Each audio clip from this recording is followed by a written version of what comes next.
everything just happened so fast. The like explosion. I flew. Finally, my vision and came to. I started seeing sparks and people were shooting at me. Like they were missing me. Like I'm like out in the open. I'm like, what the hell? How are they shooting at me? And the wall, that concrete wall barrier that was protecting me, was gone.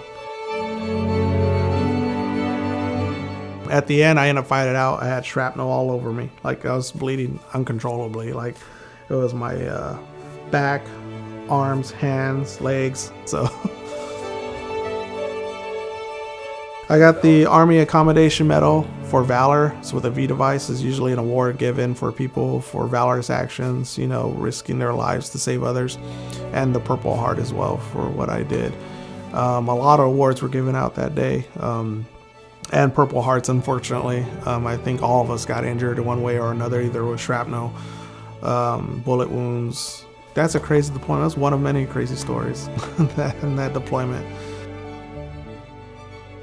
No matter how much training you take, you know, they have all these programs for transitions and stuff like that. No one really sits down and tells you about the dead time. You know, like, all right, you wake up at 6 or 5:30 in the morning. And you're like, all right, what do I do now? Kind of like idea. But yeah, that took some time. I was getting emails from the Military Warrior Support Foundation, and I just ignored them because I felt like I didn't deserve it because there's Medal of Honor recipients, there's Distinguished Service Cross recipients, Navy Cross recipients, and so I kind of felt like I'm competing with these heroes, and I don't want to take away from that, you know. But my wife was like, I think you deserve it. Like, you should do it, you know? So I was like, all right. So I did it. And it's funny because I was having a rough day that day.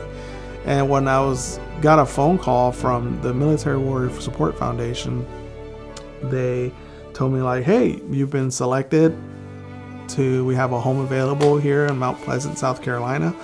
And I'm like, no way. Like, I was like, this is crazy, right? And it's been a blessing since. And that experience happened so fast. Like, you know, when we got selected for the home, they flew us to Vegas, you know, to meet George Strait and announced and, you know, hand us the key. And when we came here, like, and it's funny because our first night of us sleeping here, we woke up like, did this all just happen? You know, and our first, like, you think it's a dream. It just happened so fast.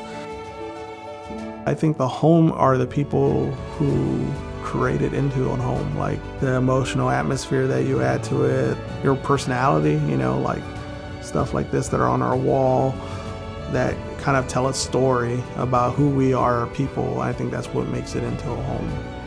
My inspiration would be mostly my son. When we read it to him at night in Spanish, we teach him different things in our culture when it comes to food because he loves being in the kitchen. I just hope people and veterans know that there's foundations like the Military Warrior Support Foundations and donors like Wells Fargo to help veterans that are in the need of this, you know. And I pass the word all the time. And I'm grateful for the foundation. I'm grateful for our donor. It allows me the opportunity to help others. And that's pretty much what I do.